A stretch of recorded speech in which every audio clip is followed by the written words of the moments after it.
Mukata had once been nothing more than a sad excuse of a salaryman, who was dumped by the woman he loved and crushed under the weight of his own boring existence. His life was basically a trash fire. But apparently, God must have looked at this loser's pitiful state and thought, fine, let's throw this guy into another world and see what happens. And so our boy Mukata got isekai'd. Now normally, this is the part where the main character gets some broken world-ending cheat skill. But nope. While the priest praised other shiny new heroes who were getting cool things like the holy sword technique and the ability to cast every magic under the sun, our boy Mukata got an worthless online grocery shop skill. I got played. Basically Amazon Prime, but even sadder. The man didn't even get superpowers, just the ability to order snacks. When he realized this was his one and only unique skill, Mukata's soul nearly left his body. He watched the others flex their legendary abilities while he stood there thinking he should have just stayed unemployed in Japan. Even so, he still had to appear before the king with the other so-called heroes. The king explained that his kingdom was under attack from the demon lord and begged for their help. The three OP heroes jumped at the chance, eager to show off their new cheat codes. Mukata, on the other hand, looked at himself, looked at them, and decided, nah, he would be about as useful as a plastic sword in a dragon fight. He politely declined and asked for a simple, peaceful life instead. Surprisingly, the king let him go, even tossing him 20 gold coins like hush money. Once in town, Mukata's weird modern clothes made him stand out, so he quickly bought something less suspicious. After wandering around, he got a room at an inn and breathed a sigh of relief. He already had trust issues with the king, noticing how suspiciously luxurious the palace looked. In his head, the kingdom was shady AF, so his new life plan was simple. Get out as fast as possible. Checking his stats, Mukata discovered two more skills, item storage and appraisal. At first, his grocery app didn't respond, making him wonder if it was broken. But when he tapped the screen, a full-on online shop appeared. He tried ordering water and snacks, and after paying with his coins, a package popped out of thin air like Amazon on steroids. Suddenly, his useless skill didn't seem so bad. Doing the math, Mukata realized one gold coin equaled about $100, meaning the king had basically handed him a 6-month living allowance. The next day, he hopped on a carriage to escape the kingdom and bumped into a merchant. Through small talk, he learned his storage skill was insanely rare, like 1 in 1,000 rare. But when the merchant heard about his appraisal skill, he dropped the real bombshell. Only summoned heroes could have it. Mukata instantly panicked, hiding his secret like a man hiding browser history from his mom. When asked where he was headed, Mukata admitted he wanted to reach the next kingdom. The merchant told him that was smart because his kingdom was circling the drain and might shut its borders any day now. Just as Mukata processed that horrifying news, their carriage got suspended. At a local tavern, he learned why. The king had stopped carriages to keep people trapped. The logic was simple and dirty. If citizens ran, the army would shrink. Everyone whispered about escaping, and Mukata joined in on the worrying, especially since monsters lurked outside the borders. He finally dragged himself to the Adventurers Guild and requested an escort. The clerk quoted 8 gold coins for the journey,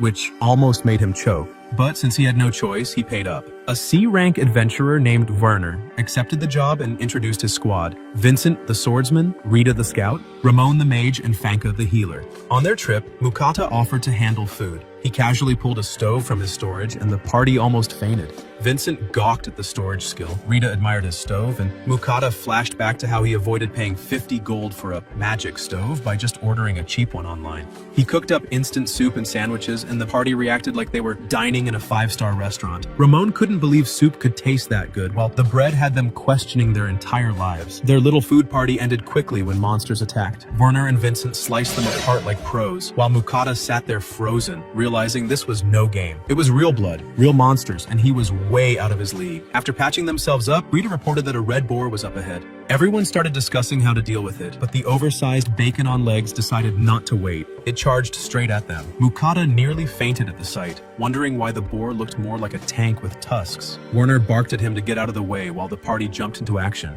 With clean teamwork, they dropped the beast, leaving Mukata stunned by how strong they were. As usual, the adventurers stripped the corpse for skin and horns, but the meat was far too much to carry. That's when Mukata casually flexed his storage skill, offering to stash the extra meat. With that solved, they stopped for dinner. The group eagerly gathered around Mukata like kids around an ice cream truck, but he panicked inside, embarrassed to cook in front of them. Not because he was shy, but because he didn't want anyone sniffing out his shady grocery cheat. Still, he whipped up a stew with bacon, cabbage, potatoes, and sausages.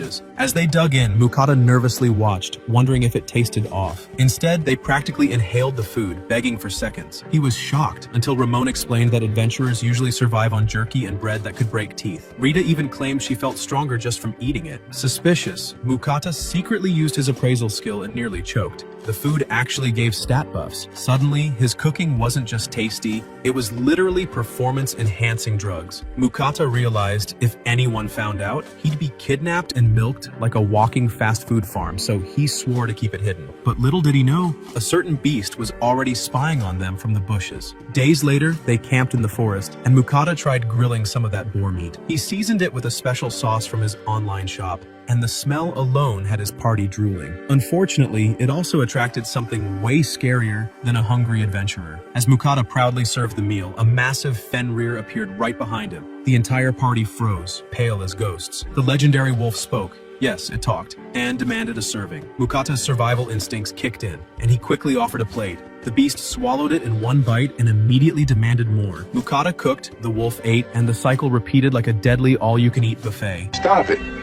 Get some help. Finally, the Fenrir was satisfied, but instead of leaving, it announced it would make Mukata its master. Mukata tried to refuse, but one death glare from the wolf made him agree instantly. His party hyped him up while he just wanted to cry. The contract was sealed, glowing magic and all, and Mukata suddenly found himself stuck with a gluttonous mythical beast that demanded 3 meals a day. When told to name it, Mukata threw out lame dog names that the wolf rejected. Eventually, he suggested Fell, and the Fenrir accepted. From that moment, wherever they went, people scattered like cockroaches. Werner explained that Fenrir were infamous for leveling entire nations, and Franca confirmed it wasn't a myth. Mukata's anxiety skyrocketed, while Fell casually promised to nuke anyone who bothered them, which only made the others sweat harder. Later, during lunch, Mukata realized the food supply was already empty thanks to Fell's bottomless stomach. When Fell demanded more meat, Mukata snapped, telling him to hunt his own damn dinner. To everyone's shock, Fell simply agreed and disappeared into the woods. Just like that, Mukata had accidentally become the boss of a monster feared by entire kingdoms, all because he could cook better than Gordon Ramsay. Emotional, damn it! Not long after being told to hunt his own food, Fell returned casually carrying a giant bird the size of a truck. Werner nearly dropped dead on the spot when he realized it was a rock bird, a B-rank monster that usually required a small army to kill, but to Fell, it was basically a chicken nugget with wings. The wolf tossed the corpse down like delivery takeout, telling the group they could keep the claws and beak as long as he got all the meat. Mukata reluctantly got to work, treating the monster like it was just chicken thighs. He marinated it with teriyaki sauce from his cheat shop and started grilling. Fell, being the greedy beast he was, waited impatiently for his massive portion while Mukata fed the adventurers first. For once, the wolf actually showed restraint, sitting still like an oversized mutt waiting for his treat. Damn! When he finally got his share, Fell devoured it so fast the others wondered if he even chewed. The party eventually reached the border of the kingdom of Vinen, where soldiers had their weapons drawn and siege weapons ready. Werner explained they were preparing in case Fell went on a rampage. He went ahead to talk, leaving Mukata sweating bullets. The commander clearly didn't like the idea of letting in a creature infamous for erasing countries. Mukata begged Fell not to start trouble, and the wolf casually reassured everyone that he'd only kill people if they attacked first, like that made it better. The soldiers nearly fainted when they realized the wolf could talk. Somehow, the commander gave the okay, but the whole army kept glaring like they were watching a ticking time bomb walk through the gate. When the adventurers showed their guild cards, Mukata realized he didn't have one and got slapped with another fee. At this point, his wallet was bleeding more than his dignity. Inside the city, Werner warned him that people would definitely come after him now that he was branded a legendary beast tamer. Mukata groaned, thinking he had escaped politics, only to end up neck-deep in it again. Still, he told himself he'd just keep traveling, selling goods, and using his weird grocery app to survive. Werner suggested he join a guild. Mukata thought the merchant guild would suit him better, but Vincent pointed out the adventurers guild would be handy for selling Fell's monster parts. Franca then dropped the genius idea of joining both, which made Mukata realize he was stressing for nothing. But before he could decide, a servant immediately tried to drag him to meet the local count. Mukata wanted no part of it, but the man refused to take no for an answer until Fell stepped forward. One glare from the wolf, and the servant ran away screaming like a toddler. Werner worried about political backlash, but Fell just said he'd destroy anyone dumb enough to try something. Vincent joked that only a dragon could stand up to Fell, and Mukata nearly passed out learning dragons were real. Fell nonchalantly mentioned he fought one 400 years ago, which only added to Mukata's stress-induced ulcers. After signing off on Werner's job, the group split up and Mukata headed to the Merchant Guild. The streets parted like he was Moses. Nobody dared get near with Fell towering beside him. Inside, every merchant stared in fear, but Mukata calmly asked to join. The clerk explained the ranking system, gave him an iron rank, and handed over his guild card. That night, Mukata discovered inns didn't allow beasts inside, but Fel was too busy demanding dinner to care. Mukata grilled meat, craving rice, so he ordered a stove and rice cooker from his shop. Fel sat drooling while he experimented with different sauces. To the wolf, garlic flavor was god tier. Mukata treated himself to a beef bowl so good even he was amazed by his own cooking. The next morning, Mukata returned to the merchant guild to sell his goods. The clerk checked his items, nearly screamed, and sprinted off. Confused, Mukata was ushered into the guildmaster's office. The man examined his salt and pepper like they were holy relics, claiming the quality was worthy of kings. Mukata, of course, had just grabbed them off the virtual grocery shelf for pocket change, but he lied smoothly, saying he found them during his travels. Respecting his mystery, the guildmaster offered to buy the lot for 14 gold coins. Mukata's jaw hit the floor. Those items had cost him basically pennies. In that moment, he realized he had stumbled into the most profitable scam of his life. The guildmaster tried to play hard to get, but the man's poker face was weaker than wet tissue. After pretending to hesitate, he cranked up the offer all the way to 17 gold coins. Mukata, seeing how easy this hustle was, snatched the deal without blinking. The guy had basically robbed the guild by just existing. You're a victim! For now, money wasn't going to be his problem.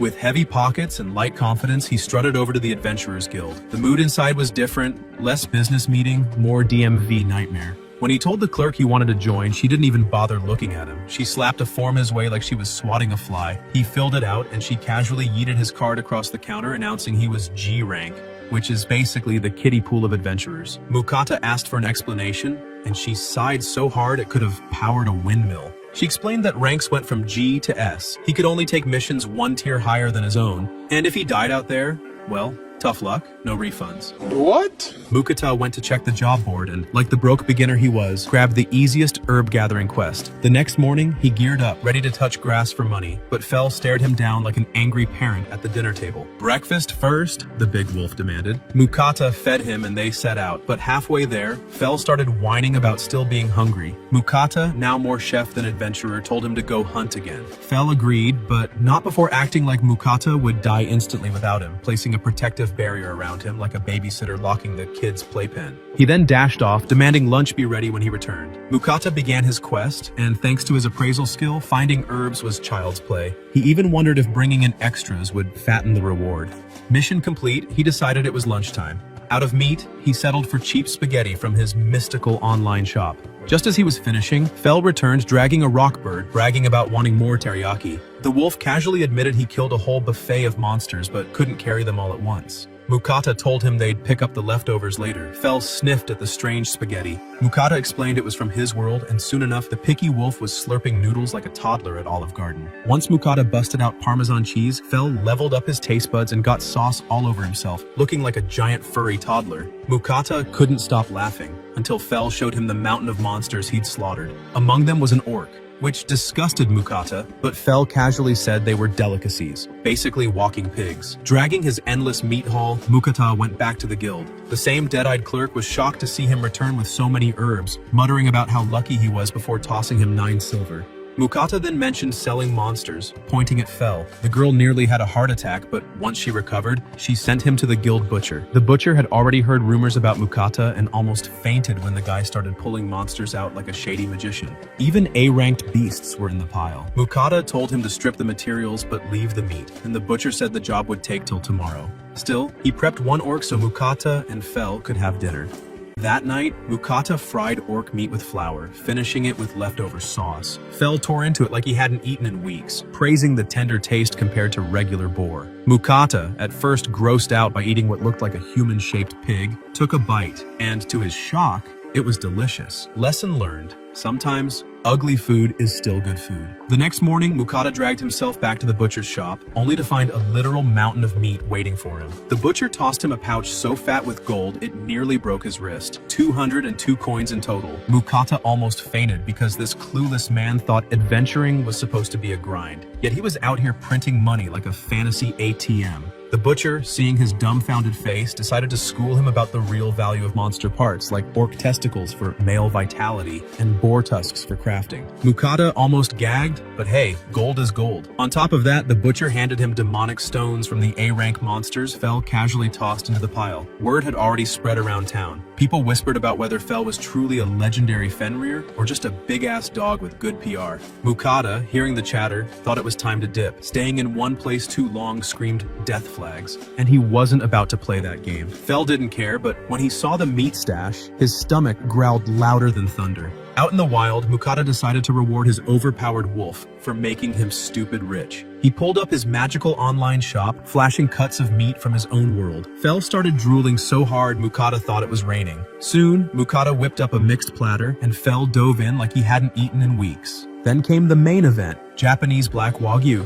Fel was offended by the small serving size, but once the taste hit his tongue, his brain practically short-circuited. Mukata explained it came from cows raised like royalty, and Fel, now juiced up with Wagyu steroids, declared he could beat a dragon. Mukata, terrified, appraised Fel and saw his stats had skyrocketed. The wolf wasn't bluffing. He was on cheat mode. Full of energy, Fel bolted off for a midnight hunting spree, but not before slapping a barrier around Mukata, claiming it could even block dragon breath. Mukata, too tired to argue, tucked himself in like a baby while Fel went Godzilla mode in the forest. That night turned into a massacre. Rockbirds got shredded in one swipe. A giant deer got fried with lightning. And when a chimera showed up, Fel blasted it into atoms with one move, lighting up the forest like a fireworks show. The next morning, Mukata woke up surrounded by 3 mountains of monster corpses. Fel shrugged, admitting maybe he overdid it, but bragged about one-shotting a chimera that normally gave him trouble.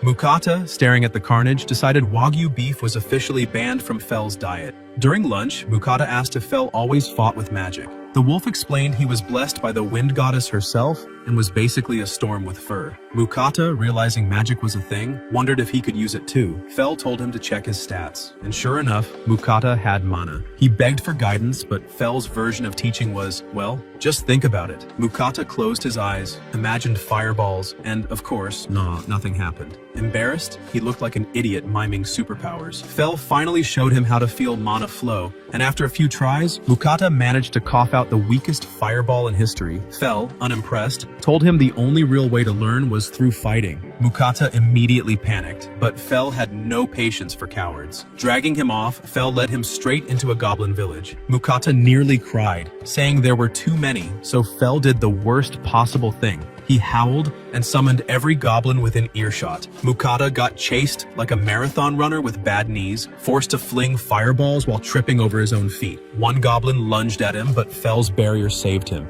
giving him time to keep throwing spells. Eventually, one fireball actually packed some heat, knocking goblins back before Mukata collapsed like a dead battery. When he woke up, he was shaking from trauma, but Fel told him to stop whining and thank him for unlocking magic. Not only that, but Mukata had actually leveled up and even gained the fire magic skill.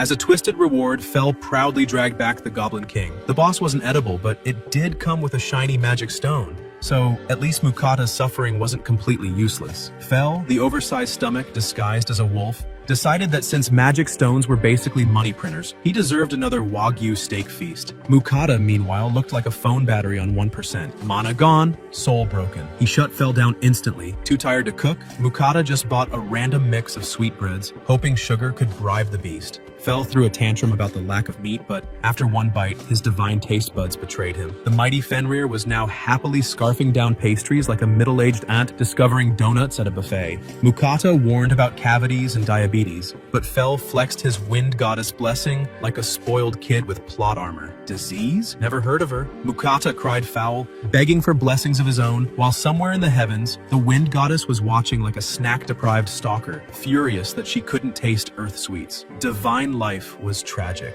Arriving at the next town, chaos brewed. Guards nearly fainted at the sight of Fel and demanded responsibility if he caused trouble. Mukata, sweating harder than a liar at tax season, quickly flashed his guild card and downgraded Fel to Great Wolf. Fel tried to correct them, but Mukata shut him down. Less attention meant fewer pitchforks. Inside, Mukata sought directions and stumbled into a tavern full of rowdy adventurers. To loosen their tongues, he bought drinks, and suddenly, everyone was his best friend. They explained the kingdoms and, spotting his cluelessness, offered him a rare adventurer's map. They swore it was priceless, so Mukata coughed up 1 gold without hesitation. The moment they left, the rest of the tavern burst into laughter. Our boy had just been scammed. The map was worth 1 silver at the guild. Fel comforted him, but only because a broke Mukata meant less meat money. Priorities, as always. Meanwhile, the wind goddess was losing her divine mind. Watching Fel and Mukata gorge on sweets and meat while she, an all-powerful goddess, couldn't even lick frosting? That was cosmic torture. Later, Fel blasted through the forest so fast Mukata thought that they'd hit the ocean. Nope, Fel stopped at a lake, craving sushi-grade fish. Rods were too mainstream, so he nuked the lake with lightning, frying an entire ecosystem in seconds. Mukata collected the floaters, spotting some trout and 1 suspicious pink fish. Fel swore it made his tongue tingle, but Mukata's brain cells actually worked for once. He appraised it. It was poisonous. Fel sulked. Mukata refused, and dinner survived. Instead, he cleaned the safe fish, thankful for those YouTube cooking tutorials back home, and grilled them to perfection. Fel devoured the feast while Mukata cracked open a beer, living his best camping life. Peace shattered when a random blue slime bounced into their lives. Mukata panicked, but Fel assured him it was weak. 1 poke later, Mukata realized it was basically living jelly. The slime high-fived him, ate bottles, and even tried to swallow the frying pan. Mukata stopped it, but secretly loved the idea of a mobile trash can. After some pats, the slime bonded with him and magically became his familiar. No ritual, no contract, just vibes. Mukata named it Sui, proving once again that he had 0 creativity. Days passed, and Mukata attempted earth magic. His big accomplishment? Flicking pebbles. Fel roasted him, suggesting real combat, but Mukata's goblin trauma said no thanks. Meanwhile, Sui had already hit level 8 from eating random junk. Even the slime was outpacing him. Damn! Fel and Sui eventually ganged up, demanding food like union workers on strike. Mukata cooked an orc meat bowl, even making a kitty version for Sui. They all ate happily, until Fel demanded seconds and Sui bounced impatiently for more. Mukata, once again, realized he wasn't the hero of the story. He was the underpaid chef babysitting a wolf with no brain cells and a slime with a bottomless stomach. Stop it. Get some help. After dinner, Sui decided to flex his hidden skill, dishwashing slime edition. He dissolved every leftover scrap like a living dishwasher, while Mukata looked at him with tears of gratitude. Finally, someone in this squad who wasn't a freeloading glutton. Feeling generous, Mukata pulled out dessert, dorayaki, a sweet pastry stuffed with red bean paste. Sui devoured it with the joy of a toddler discovering sugar for the first time, and Mukata felt like a proud dad. At least his slime appreciated him. Morning came, and Fel woke up with a smug grin, claiming he had received a divine WhatsApp message from the wind goddess herself. When Mukata dragged himself up, Fel relayed the gossip. Apparently the goddess Nenri was willing to bless him, but only under her conditions. Weekly prayer and weekly tribute of earth sweets. Mukata couldn't believe this goddess was basically running a snack subscription service. Fel added that it wouldn't be a full blessing, just a minor one, but even that was OP.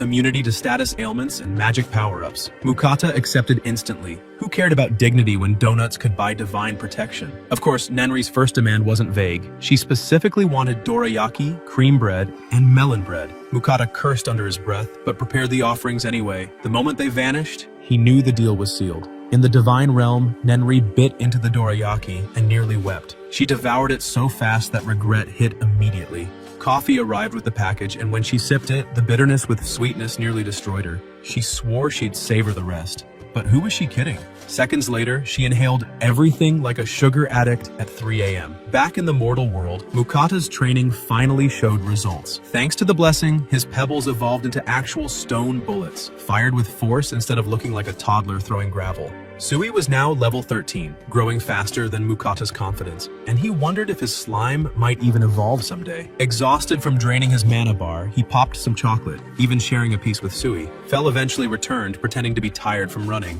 Mukata didn't buy it, but the wolf pulled the classic victim card, whining about carrying Mukata every day. Mukata sighed and bought more chocolate anyway, because apparently his life purpose was running a divine catering service. That's when Nenri slid into his DMs again. She framed it as a divine message, but really, it was just her begging for chocolate. Mukata groaned. It hadn't even been a week since her last sugar haul. Still, she nagged until he gave in. Somewhere in heaven, a goddess was slowly turning into a snack goblin. Before Mukata could enjoy peace, Fel suddenly declared they were leaving. His suspicious face said it all. After sprinting through the forest, they stopped at the mouth of a dungeon. Mukata's soul nearly left his body. Why the hell were they here? Fel calmly explained it was for training, just like when Mukata learned fire magic fighting goblins. Mukata tried to backpedal out of existence, but Fel dragged him forward. But staring at the dungeon entrance, Mukata wanted to cry. Fel swore he'd already scouted it and that only weak monsters were inside, but Mukata trusted that about as much as a used car salesman. Fel told him not to worry, since he had a barrier for protection, but then immediately followed up with the cold truth. One day, he might not be there, so Mukata had to learn to fight on his own. Mukata, knowing he couldn't win against Fel's stubbornness, reluctantly agreed. But he demanded time to prepare first, because walking into a dungeon unready was basically suicide. Mukata, being the human vending machine that he was, decided to prepare a full-on buffet from his magic shop. Dishes piled high, sauces dripping, desserts lined up. This man was about to eat like he was at an all-you-can-eat Vegas buffet. Fel raised a brow, curious what the hell his contractor was doing stuffing his face before a dungeon run. Mukata proudly explained that food from his world gave temporary buffs. Fel's ears perked up instantly, remembering how that Wagyu steak had turned him into an even bigger steroid wolf. The problem? Mukata had no clue which dish boosted what stat. His genius plan was to eat literally everything and leave the scraps for Fel and Sui. So he stuffed himself like it was his last supper. Bite of curry here, spoon of stew there, some random bread, and dessert on top. Fel sat back watching him eat with the patience of a babysitter, while Sui, being the bottomless slime he was, licked his plate clean in a single gulp. Fel even asked if the garbage Sui ate counted as a buff too, but Mukata clarified that trash just helped the slime level up. Basically, Sui was a recycling bin with EXP gain. By the time Mukata finished his dessert, he looked ready to explode, but when he checked his stats, he almost cried with joy. All his attributes had shot up by around 20%. Fel and Sui's stats boosted too, and Fel instantly declared it was go time. Mukata, still clutching his food baby stomach, begged him to wait, but Fel shoved him toward the dungeon anyway.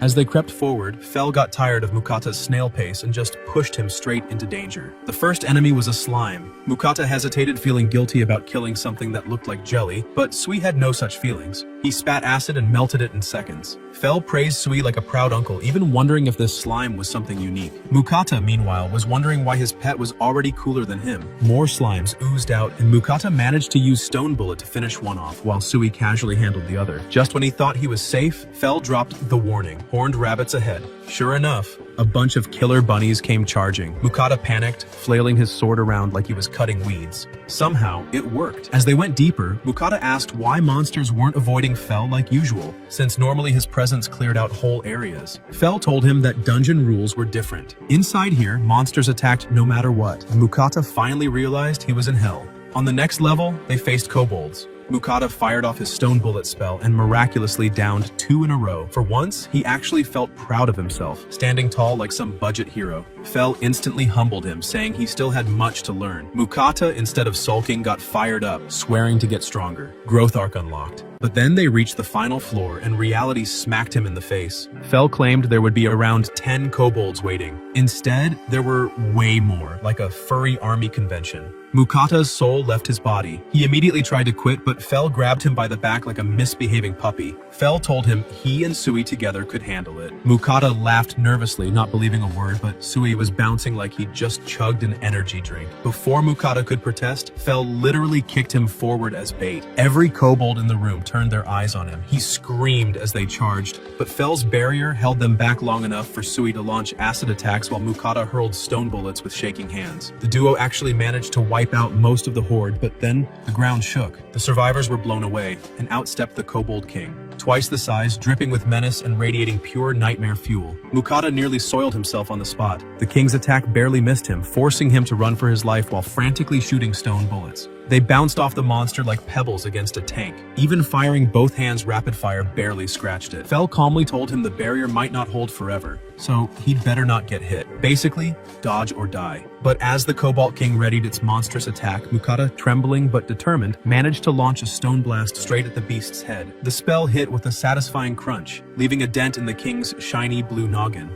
However, the beast, apparently allergic to death, got back up, shaking off the blow like it had a bad hangover. Mukata attempted another attack, but predictably ran out of mana mid-swing, looking like a kid waving a stick at a raging bull. The Cobalt King charged with jaws snapping, but Mukata's barrier popped up just in time, sending him into temporary relief. Fel, ever the annoying smartass, revealed that he had lied about the barrier's limits, claiming that such a weak attack would never have broken it anyway. Mukata could only groan at being played like a fool. While Mukata's ego and sanity melted, Sui finally stepped up, unleashing his acid attack. The Cobalt King dissolved into a gooey mess faster than a sugar cube in tea. Sui began to glow mysteriously as Mukata, overwhelmed by exhaustion and hunger, passed out flat on the dungeon floor. Fel, sighing with exaggerated patience, carried him out, while Sui fretted over his new master, bubbling with excitement. In an unexpected twist, Sui suddenly started talking. He called Fel Uncle Fel, citing his strength and care as reasons for the honorary title. Fel predictably snapped at the nickname, but his pride was tinged with a tiny glimmer of affection.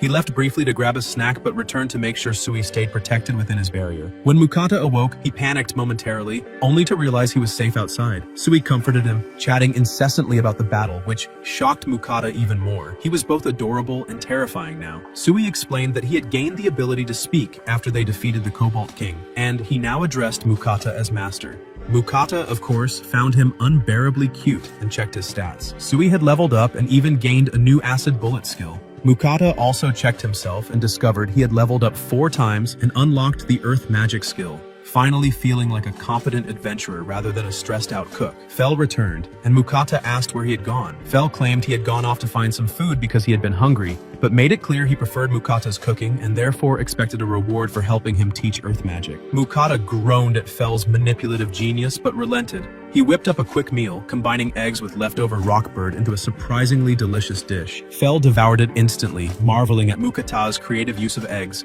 while Sui echoed the praise, happily gobbling it down as well. After eating, Mukata asked if Fel had been chatting with Sui, and the slime confirmed that he had indeed had a long conversation with Uncle Fel while Mukata was asleep. Mukata couldn't stop laughing at Fel's predicament, but Fel's face twisted into a scowl as he reminded Sui not to call him uncle. Mukata, of course, kept roasting him, pointing out that compared to Sui, only 2 weeks old, Fel was basically grandpa material. Sui stubbornly insisted, and Fel's frustrated yelling led to tears from the tiny slime. Mukata mockingly called Fel mean, and finally, Fel begrudgingly allowed the title Uncle Fel to stick. As the trio continued their journey, Fel casually mentioned that their route would take them straight through Warthros and Griffin territory. Humans usually went out of their way to avoid such areas, but Fel shrugged off the danger entirely. Mukata nearly fainted at the thought of facing monsters head-on, pleading with Fel to turn around. Fel calmly told him that they were already in Orthros territory, so it was too late to back out, and that these creatures were no real threat to him anyway. Mukata, of course, panicked silently, imagining every possible attack scenario while Fel strolled ahead like he owned the place. Mukata could hear the ominous sounds of the forest, his nerves twitching like a cat on espresso. Soon enough, a pack of Orthros emerged from the shadows, twin-headed wolves with enough teeth to intimidate most people. Fel, unfazed as usual, used his signature intimidation to make the pack back off. Mukata, however, noticed one particularly foolish young Orthros that didn't get the memo. Fel calmly told him to stand back with Sui while he handled the reckless pup. Mukata dove into a bush, peeking out like a nervous squirrel, while Fel tried to warn the beast off. Predictably, it lunged, and Fel unleashed a skill so devastating that the creature disintegrated with a single, elegant slash. The remaining Orthros yelped in terror and scattered into the trees. Mukata's jaw nearly hit the ground as he asked about the attack. Fel, of course, went into smug mode, bragging that it was a skill he invented 600 years ago, wearing the smugness like a crown. Sui, ever the ambitious little slime, wondered if he could learn it too. Mukata, with a hint of teasing, told him it was unlikely since he lacked claws, but praised his acid bullet skill instead. Fel, predictably green with jealousy, muttered something about unfairness. As they set up camp, Mukata remained on edge, double-checking his barrier as if it were a lifeline to sanity. Fel, naturally, was more interested in what they'd eat for dinner, while Sui called out for food like a tiny, demanding overlord. Mukata rushed to him, promising a proper meal, and Fel couldn't help but notice how carefully Mukata treated the two of them. A stark contrast to his usual careless self. While cooking, Mukata asked Fel how long they would be stuck in the forest. Fel casually revealed they were only halfway through, leaving Mukata to process the horrifying fact that they still had 3 weeks of travel ahead. Panicked about running out of meat, he decided to cook some black serpent, remembering rumors that it tasted like chicken. He meticulously removed the meat from the bones, sliced it lean like chicken breast, marinated it with sugar and sake, whipped up a special chili sauce, and fried it all together. Mukata hesitated before tasting it, convincing himself it was just chicken, but the flavor knocked his socks off. Fel immediately snatched the plate, devouring it and demanding more, leaving Mukata shaking his head at the little monster's gluttony. As they trekked deeper, Fel suddenly halted, drawn to a patch of glowing mushrooms. He explained they had powerful healing properties and were extremely rare. Mukata quickly began harvesting them while Sui, predictably, chowed down. Suddenly, the slime began glowing, causing Mukata to panic slightly, but the glow subsided. Using his appraisal skill, Mukata discovered that Sui had gained the ability to create healing potions. Fel explained that this was likely from consuming the mushrooms. Recalling a similar incident where he once saw a slime turn metallic after eating metal, Mukata was ecstatic, showering Sui with praise, and encouraged him to try his new skill. Sui successfully created a healing potion from his own body, and Mukata bottled it up, appraising it as high quality. To their delight, Sui could make 3 levels of potions, each capable of healing different amounts. Fel, ever unimpressed by ordinary things, admitted he had never seen a slime capable of producing potions before and concluded that Sui must be unique. The tiny slime, clearly basking in the praise, jumped onto Fel, who tried to act annoyed but secretly appreciated the attention. Their journey continued until they entered griffin territory. Mukata froze at the sight of a massive griffin landing nearby, terror practically written across his face. Surprisingly, the griffin showed respect, speaking clearly and addressing Fel directly. It requested a favor, explaining that it wished to fight Fel in order to prove itself worthy of leading its group. Mukata, of course, nearly fainted at the notion of Fel casually battling such a majestic predator while he and Sui were mere bystanders. Fel, completely nonchalant as usual, merely nodded, clearly ready for whatever absurdly dangerous challenge had just presented itself. Mukata, still clinging to whatever scraps of courage he had left, wondered if surviving this forest trek would require not only skill, but a miracle or a serious luck stat boost. Fel agreed to the griffin's challenge, but made it clear he wouldn't go easy. Mukata, panicking internally, immediately ducked behind a tree and sent a mental plea to Fel not to accidentally murder him in the process. The fight began with Fel charging like a man possessed, landing a kick so fierce that feathers rained down a blinding storm of dust. The griffin responded with a powerful strike, but Fel casually summoned his wind magic, conjuring a tornado that shredded the poor bird from the inside out. Mukata, shaking and half cursing himself for trusting Fel, yelled that he'd done enough. Fel finally ended the whirlwind, leaving the griffin battered and bruised. Mukata, rushing over like a worried parent, called Sui to help, drenching the griffin in a healing potion until it was patched up. Though the griffin looked humiliated, Mukata pointed out that the beast had actually managed to scratch Fel, and even Fel had to grudgingly admit it. The victorious griffin let out a triumphant cry, summoning the rest of its flock. They accepted him as their leader, and as thanks, he plucked one of his feathers and gave it to Mukata, swearing that his descendants would remain safe. With the griffins gone, the group settled in for another night, and Fel demanded an absurd amount of meat after expending so much energy. Mukata reminded him that he had meat every day, but relented, deciding to cook the remaining supplies. He fried up orc meat, remembering the fearsome creatures they came from, but quickly convinced himself it was just pork. Fel and Sui attacked the meal like ravenous monsters, Mukata eyeing them with a mix of pride and disgust at their speed. Afterward, Fel asked if Mukata had been keeping up with his offerings to Nenri. Mukata realized he had forgotten, prompting Fel to scold him like a strict spiritual advisor. Nenri appeared, glaring down at him, demanding to know why he had been late. Mukata muttered excuses about being busy, but Nenri, with divine omniscience, pointed out that he had simply forgotten. She lectured him mercilessly until Mukata begged for forgiveness, offering a mountain of Western desserts. Nenri's mood shifted instantly from wrath to drooling ecstasy as she devoured cakes and pastries, instructing Mukata to send her the same bounty next time. Finally, the group exited the forest and approached the kingdom of Leonhardt. Mukata noted they needed to reach the guild, as they were running dangerously low on meat, which sent Fel into immediate panic mode.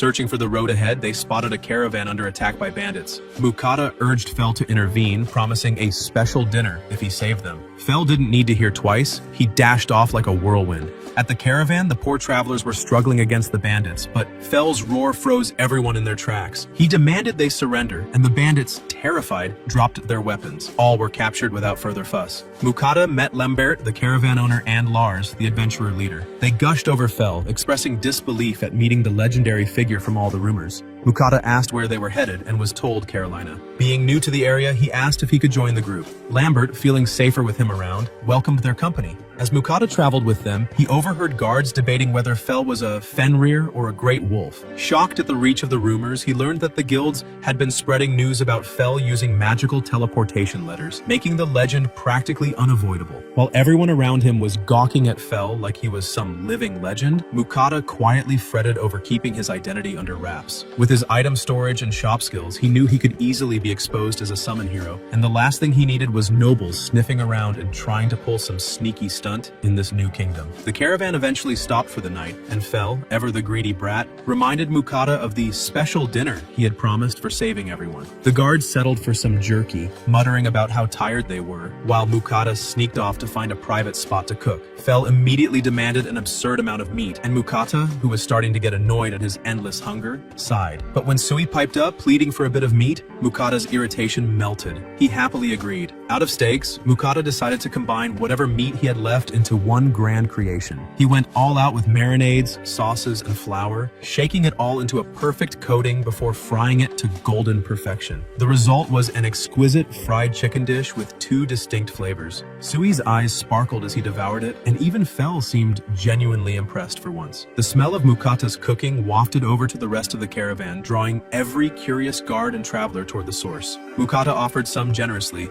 and the men immediately proclaimed it the best food they had ever tasted. By the time Mukata finished cooking and serving, he was utterly exhausted, barely able to stand, and he hadn't eaten a single bite himself. The guards, full and grateful, insisted he rest while they kept watch, and Mukata warned the bandits lurking nearby that any funny business would get them torn apart by Fel, leaving the would-be troublemakers shaking in fear.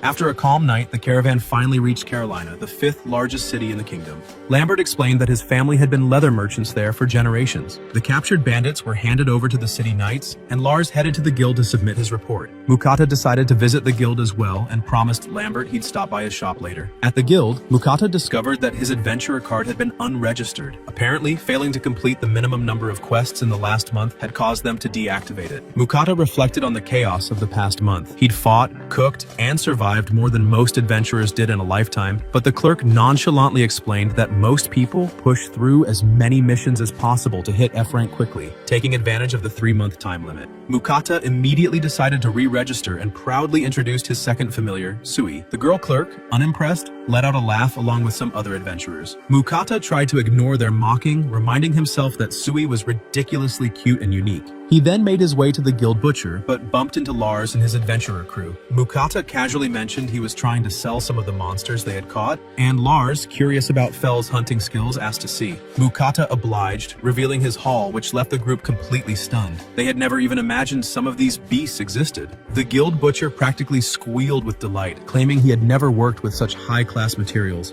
and that commoners would never get a taste of this meat. He eagerly started skinning a red serpent while Mukata and Fel imagined how it would taste. Lars, still processing the sheer audacity of their previous meals, asked what kind of meat they had eaten the night before. Mukata, with a shrug, casually mentioned that dinner had been a little bit of everything. Rockbird, giant deer, and orc meat, leaving Lars wide-eyed and the others muttering in disbelief at their gluttonous and slightly terrifying appetites. The group immediately apologized to Mukata, clearly not realizing that they had just been served a feast of such ridiculous quality that even the most seasoned gourmets would weep. Mukata, ever magnanimous, or maybe just too lazy to care, shrugged and told them it was fine, since he had mountains of food to spare. Lars, impressed and slightly in awe, mentioned that Mukata was well known in the city and encouraged him to call if he ever needed anything, leaving Mukata with a small smirk at being recognized without doing much. That night, Mukata rested in a quiet inn, pondering whether he should focus on reaching F rank to keep access to the guild butcher. The thought of becoming a full-fledged adventurer made him roll his eyes. He was already doing more than enough with cooking, managing his shop, and keeping Fel alive. Suddenly, Nenri's voice cut through his thoughts, reminding him that he had more important duties to attend to. Mukata, curious, checked his shop for sweets, selecting jellies and pudding to offer. He thanked Nenri for her blessings, and as she tried the wobbling pudding, she was delighted by its texture and sweetness. The pleasure must have caught the attention of other goddesses, because a subtle ripple of divine envy seemed to brush across the heavens, leaving Mukata secretly thrilled by the chaos his desserts were causing. The next day, Mukata examined the guild job board. Each task offered points depending on its difficulty. Herb gathering gave 1 point, goblin hunting 3. To reach F rank, he needed a total of 100 points. Fel immediately suggested taking the goblin quest to level up faster, but Mukata refused, still traumatized from his last encounter with those foul creatures. Fel, clearly motivated by the thought of seafood waiting at the ocean, tried to argue, appealing to Sui, who was instantly excited at the idea of fighting. Mukata reluctantly reminded himself that Sui now had the ability to make his own medicine, so fighting wouldn't be reckless. With a sigh and an internal groan, Mukata agreed to the goblin goblin hunt. They entered the forest with the goal of hunting 3 goblins. The first goblins they encountered were easily dispatched by Sui's acid bullets, leaving Mukata to gruesomely collect the right ears as proof. Mukata struggled with this, muttering that cooking monsters didn't mean he had signed up to be a part-time executioner, while Fel found his squeamishness amusing. Mukata's grumbling, of course, attracted a swarm of goblins, all of which Sui obliterated effortlessly with acid spray. When they discovered a full goblin camp, Mukata suggested they had already done enough, but Sui begged to continue. Mukata, unable to resist Fel's dragging force and Sui's pleading puppy eyes, gave in. By the end, the entire goblin settlement lay in ruins, leaving Mukata emotionally scarred from collecting ears and worrying about the disposal of bodies. Fel suggested burning them, but Mukata immediately panicked about starting a forest fire. Ingeniously or horrifyingly, Mukata ordered Sui to melt the corpses with acid. Sui trembled, then grew to an enormous size, revealing a new skill to manipulate his form. As he shook again, he split into countless smaller slimes, creating an army that efficiently dissolved the goblin remains. Mukata, both horrified and impressed, wondered just how strong Sui could become. Even Fel, who had seen plenty of chaos, was momentarily stunned. When Mukata returned to the guild, every adventurer and clerk gawked at the sheer number of goblins they had taken out. He was called to meet Guildmaster Willem, who confirmed that the entire goblin settlement had indeed been wiped out. Mukata admitted to the feat, praising Fel's overwhelming strength. Willem revealed the true reason for summoning him, a message from the royal palace. The kingdom declared that Mukata and his companions could live freely within the country, yet they wished to rely on him in emergencies. Mukata celebrated his newfound independence, thrilled to be free from the nobles' endless schemes, while Willem casually added that merely having a legendary beast like Fel in the country would serve as a sufficient deterrent to neighboring nations. Mukata couldn't help but smirk at the absurdity. A lazy shopkeeper with a meat-obsessed demon wolf and an army of talking slimes was suddenly the kingdom's secret weapon. Hearing that Mukata was aiming to level up his guild rank, Guildmaster Willem decided to flex his authority and raised him directly to C rank, leaving Mukata slack-jawed in disbelief. Willem explained that it would be a problem if Fel's master was too low-ranked, which Mukata silently agreed with, although he still considered Willem slightly insane for caring about rank. In exchange for the rank up, Willem mentioned he had some requests, but Mukata tried to decline, not wanting to get stuck doing mundane guild work. Willem, however, revealed he actually wanted Fel's help to tackle A and S-ranked missions, and Mukata's jaw practically hit the floor. Fel, of course, was unbothered, confident that he could handle anything, which made Willem beam with relief, since no ordinary adventurer could even dream of attempting those missions. Willem assured Mukata that the other adventurers would be warned not to interfere, and Mukata seized the moment to make a special request. He revealed the high-ranked monsters he had been secretly keeping. Willem and the guild butcher were stunned. The butcher had never even seen a chimera before. Mukata explained that he had kept them hidden to avoid causing a scene, but intended to sell them to the guild. Willem reluctantly admitted they didn't have the funds to buy a chimera, while the butcher practically drooled at the chance to work with a blue ogre, pointing out its unique S-rank traits. He then pointed out the Orc King, capable of controlling all other orcs, leaving Mukata dumbfounded at just how many S-ranked monsters Fel had hunted. Sui, true to his ambitious slime nature, popped out and declared that he wanted to be strong like Fel, which sent Mukata into a mild panic. Willem told him to return the next day when his new guild card would be ready. Later that night, Mukata fretted over dinner plans. Fel demanded meat as usual, and Mukata, noting that they've been deep frying everything lately, decided to cook something lighter. He boiled rockbird meat, prepared fresh vegetables, shredded the meat, and even had Sui help top the dish with a sesame dressing. Fel eyed the vegetables suspiciously but ended up devouring the meal, while Sui declared the sesame sauce heavenly. Realizing he hadn't made rice, Mukata whipped up a sandwich for himself, which Sui eagerly sampled, and Fel quickly asked for seconds. After the meal, Fel rested, sprawled in Mukata's cramped in-space. Mukata, feeling it inadequate for his wild combat-trained companions, unrolled his futon to create a more comfortable sleeping arrangement before instantly falling asleep himself. The next day, Mukata returned to the guild and was stunned to find his new guild card gleaming silver, complete with a 6-month time limit for completing missions. No more risk of deactivation. Willem paid him for all the monsters he had sold. The red serpent was worth 200 gold, the blue ogre 432 gold, and after factoring in the goblin subjugation, the total value soared past 1,900 gold. Average. Mukata was speechless, simultaneously thrilled and worried about attracting attention. Willem then outlined the 2 missions he wanted their help with. The first involved a group of metal lizards whose armored skin made physical attacks nearly useless.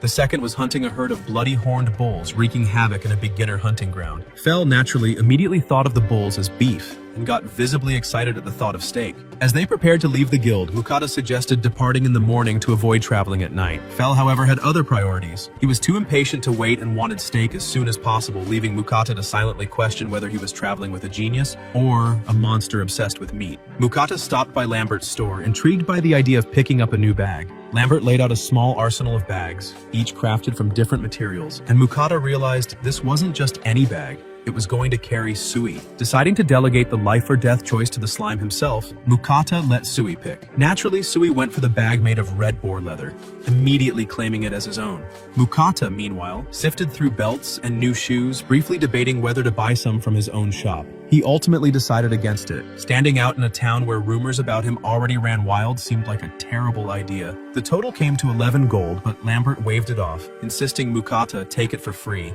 citing his heroic deeds and the top-tier meal he had served. Mukata accepted politely, though Lambert's lingering thoughts drifted to the black serpent they had eaten. He asked if Mukata still had its skin, but Mukata admitted he had sold it to the guild. Lambert groaned at the loss, lamenting the persistent shortage of serpent skin, and daydreamed aloud about getting his hands on red serpent hide. Mukata, feeling guilty, promised to sell any future serpent skin directly to Lambert. As they left, Mukata couldn't stop thinking about the taste of serpent, and he decided it deserved a repeat performance. He marinated the meat, fired up the pan, and prepared to give Fel an all-you-can-eat experience. Of course, Mukata couldn't resist sneaking a few bites himself, prompting Fel and Sui to grumble like spoiled children.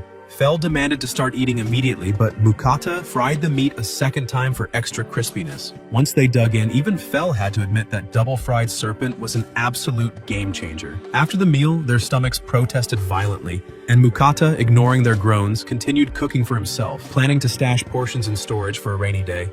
He cracked open a beer and reflected on how fortunate he was to have companions like these who made the chaos of adventure almost bearable.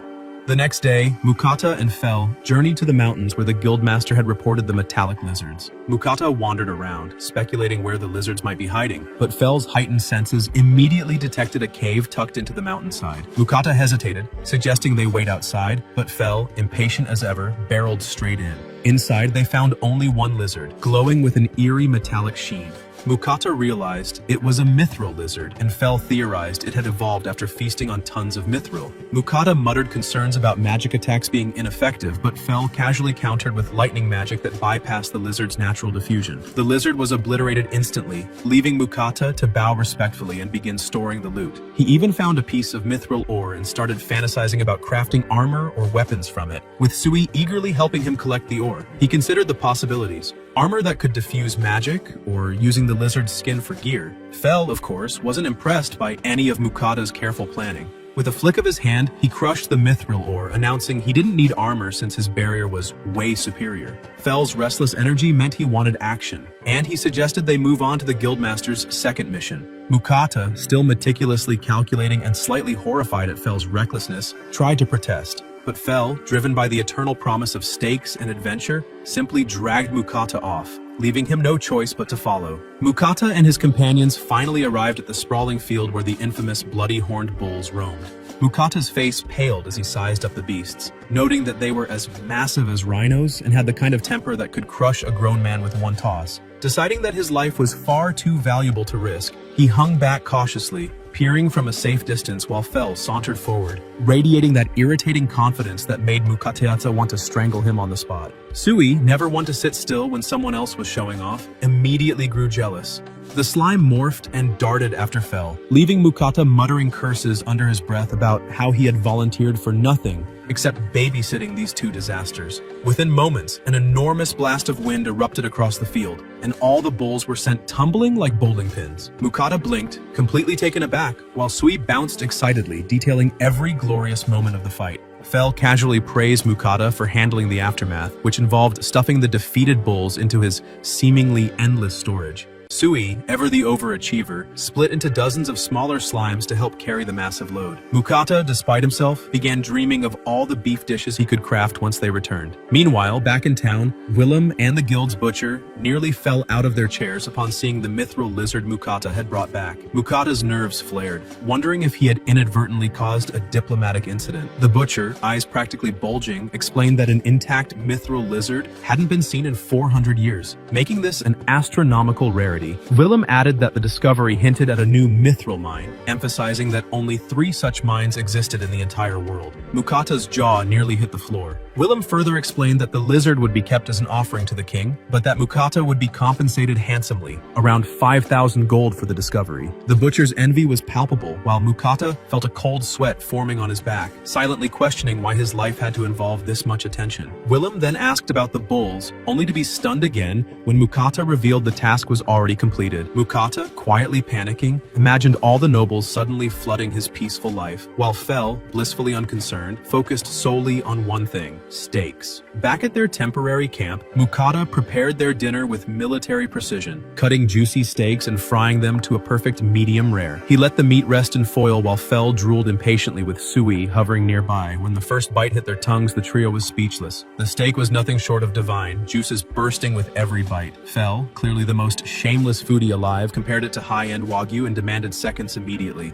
Mukata complied, adding his special steak sauce to elevate the flavor, leaving Fel in a state of ecstatic meat-induced delirium. After the feast, the trio collapsed in a food coma, Fel lamenting that raw meat would never feel satisfying again. Amid the post-meal bliss, Mukata remembered, far too late, that he had forgotten his offerings to Nenri. He scrambled to prepare them, hearing her voice list off every indulgent treat she expected. As he complied, Mukata suddenly noticed the voices of other goddesses chiming in. They grumbled about Nenri hoarding all the sweets, though Nenri defended herself by citing her blessing. The other goddesses, eager for their share, offered their own blessings, claiming that a more compatible blessing could yield far greater benefits. Mukata, sighing in exhaustion, realized that he was now tangled in a divine squabble over sweets and magical favor, all while trying to keep his companions alive and his stomach happy. Mukata quickly realized that his current blessings didn't exactly suit his natural affinities. Since he had a clear knack for fire and earth, it made more sense for him to receive blessings from the earth goddess Kisha or the fire goddess Agni.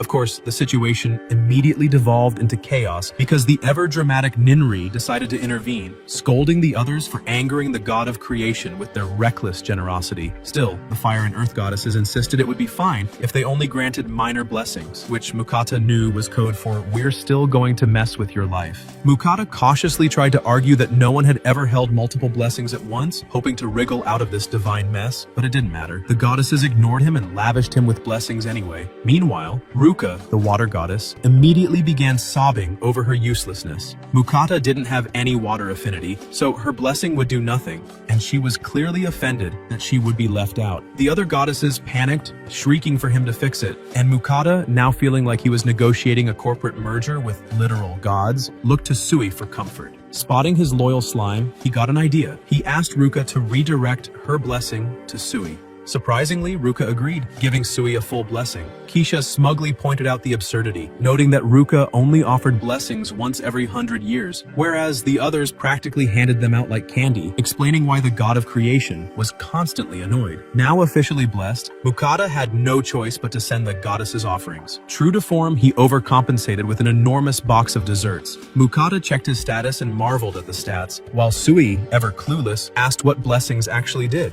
Mukata explained that they offered protection and enhanced power, though Sui's brain seemed to short-circuit at the concept. Determined to test the blessings, Mukata tried his magic the next day. To his delight, he discovered his power had skyrocketed, and his stamina remained intact even after prolonged spells. Feeling smug, he had Sui test the water blessing, prompting the slime to form a spinning orb of water and shoot it at a tree, which snapped in half instantly. Sui then created water blades, effortlessly slicing through multiple trees, leaving Mukata simultaneously awed and slightly terrified. He reminded Sui to keep it under control, especially in town, but of course, Fel immediately perked up, eager for a fight. Mukata groaned, telling him it was too soon, leaving Fel grumbling in disappointment at the lack of a worthy opponent. Later, Mukata continued experimenting with his earth magic, perfecting his stonewall spell and even building a small house. He was eager to impress his companions, though Fel barely looked up from his latest hunting venture. Predictably, Fel returned with a black serpent in tow, knowing full well Mukata had a deal with Lambert. Mukata eyed Fel suspiciously, suspecting ulterior motives, but Fel's only goal was a special dinner as reward for his efforts. Fel gave a quick nod to Mukata's hut, admitting it was surprisingly comfortable, and suggested they might go hunting that day. Mukata, however, was far too practical and refused, insisting they first return to town to deliver the freshly caught black serpent to Lambert. Back at the guild, Mukata visited the butcher to hand over all the bull meat. The butcher, still visibly awestruck from previous encounters, quickly paid Mukata for the portion he sold. Mukata then produced the black serpent, prompting the butcher to gape in astonishment that he had found another one so effortlessly. Mukata requested the butcher's help in preparing it, while Sui, bouncing excitedly, asked if it was already time for lunch. Mukata sighed, realizing that even with divine blessings and legendary beasts, his life would always be a chaotic mix of cooking, adventuring, and babysitting two utterly ridiculous companions. Mukata prepared to cook, and Fel, ever the impatient carnivore, asked why he seemed so excited. Mukata revealed his latest purchase, a meat grinder which he planned to use to make perfectly minced meat. His eyes sparkled with the sort of unhealthy glee only a true cooking obsessive could muster. Sui, naturally, was instantly fascinated and insisted on helping, hopping around eagerly as Mukata fed bull meat into the grinder. Soon, they were tossing in pork as well, mixing everything together with eggs and onions before shaping the meat into uniform patties. Perfect not just for eating, but for storing safely in Mukata's magical inventory. He fried the patties to golden perfection, added his secret sauce, and Fel immediately dove in, barely restraining himself from devouring the entire batch in one sitting. After the meal, Mukata attempted to wash his shirt, but was immediately disappointed by the poor quality soap. Inspiration struck. Why not turn this into a business opportunity? He bought a stock of shampoo and conditioner, discreetly bottling them so it wouldn't look suspicious, while Sui splashed happily in a tub nearby. Mukata realized he hadn't bathed properly in ages and decided to check in with Lambert. Lambert was initially surprised to see the black serpent skin, but quickly listened as Mukata pitched himself as a merchant, hoping to gauge the value of his products. Lambert sniffed the soap, noted its pleasant fragrance, and Mukata nervously explained the shampoo's cleaning power and the conditioner's silky effect. To Mukata's shock, Lambert suddenly broke into tears, overwhelmed with gratitude. With his wedding anniversary approaching, Lambert admitted he had no clue what to get his wife Marie, who was tired of jewelry and accessories, and Mukata's products were perfect. Curious about the setup, Mukata asked if Lambert even had a bathtub. Lambert proudly showed him the custom-built tub, complete with a magical purifier and earth magician enhancements, worth hundreds of gold. Mukata's mind immediately raced with visions of finally bathing properly, and Lambert offered to introduce him to the seller, an offer Mukata gratefully accepted. Mukata left Lambert with a sample to test first, and Lambert promised to try it himself rather than experiment on Marie. The next day, Mukata returned to Lambert's store and was greeted with enthusiasm. Marie appeared, immediately curious about the products. Lambert, after using the shampoo and conditioner himself, smelled incredible, his hair silky and soft. Though he grumbled at ruining the anniversary surprise, Marie, however, confirmed that the products worked wonders on her own hair, making it beautiful and manageable, and insisted that Mukata sell them wholesale at their shop. Mukata was flabbergasted. He didn't even own a store, but Marie assured him the products would fly off the shelves and gave him no choice. Excited by the prospect of a personal supply, Marie practically danced in glee, while Mukata left exhausted after delivering a large batch to their store. Fel, predictably, immediately began pestering Mukata to search for a dungeon, but Mukata refused, citing a summons from the guildmaster. As Fel sulked outside, Mukata overheard adventurers gossiping about a rogue wyvern nearby and began to worry about the threat. Arriving at the guild, Mukata was stunned to see a colossal pile of gold awaiting him. Willem explained that Mukata would receive 5,800 gold for discovering the mithril mine alone, leaving Mukata daydreaming about finally affording a bathtub of his own.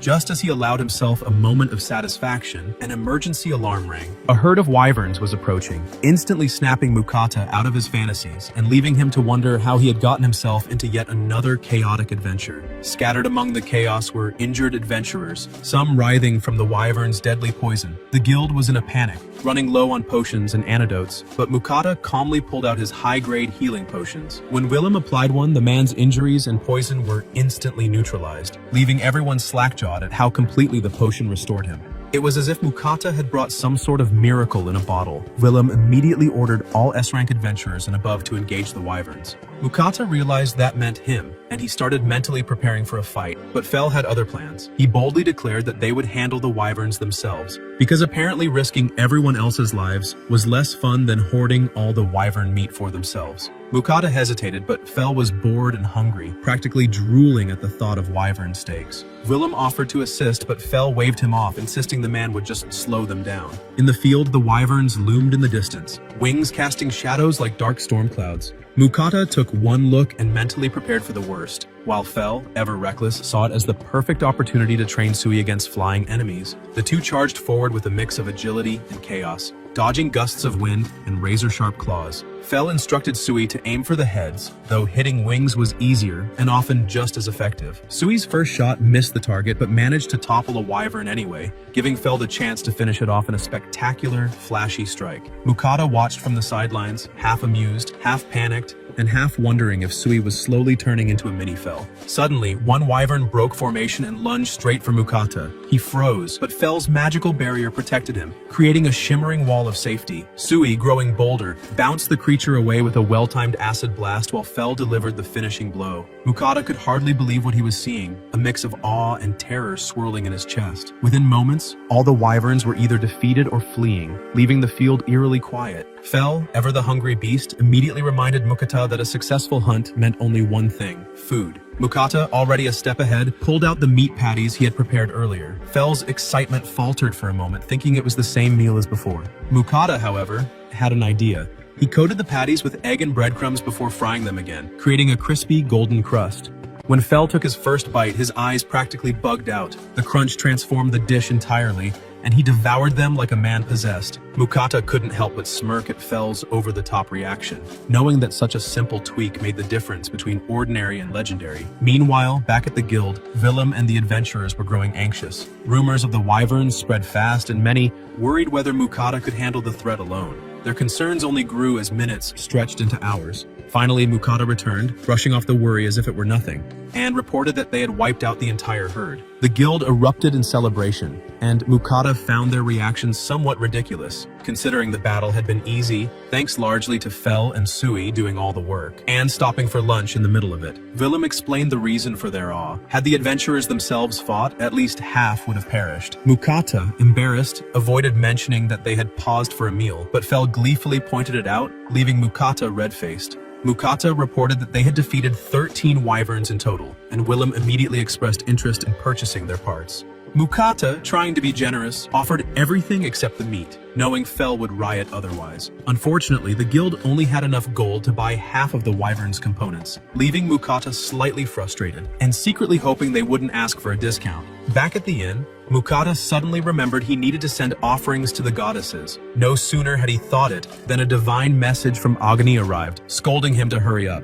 Mukata explained that he was about to send the offerings, but just then he received a secretive note from Nenri, reminding him that she had been the first to bless him, and therefore expected more sweets than the others. Keisha, never one to miss an opportunity, slyly requested that Mukata send her the shampoo and hair products he had been selling, while Ruka wanted to sample some of his other culinary creations. Mukata sighed, pointing out that he couldn't keep all the offerings separate since he planned to send them at once. Agni naturally got furious at the other goddesses for making secretive requests and jumped in herself, demanding alcohol. Mukata, cornered and muttering under his breath, had no choice but to agree. The next day, Mukata and Fel found themselves drawing even more attention after their spectacular wyvern hunt. Mukata made his way to a specialty shop, eyes wide as he surveyed the rows of bathtubs, some crafted from rare materials offering magical effects. The clerk explained that prices started at 300 gold, and the more exotic tubs carried far higher costs. Mukata considered the options carefully, but when the clerk unveiled the newest model, Mukata blinked. It looked like a completely normal bathtub. Without hesitation, he chose the green bathtub,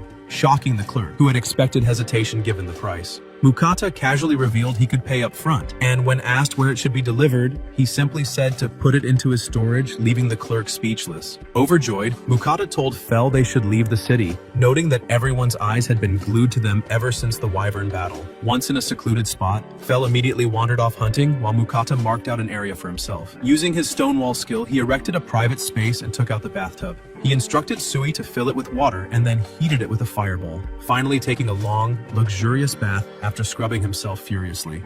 For the first time in ages, Mukata relaxed completely, Sui keeping watch as usual. Afterwards, Mukata turned his attention to cooking some of the wyvern meat. Inspired by Fel's earlier praise, he thinly sliced the meat, creating a rich sauce, and prepared a special wyvern beef bowl. With time on his hands, he decided to make a stew as well.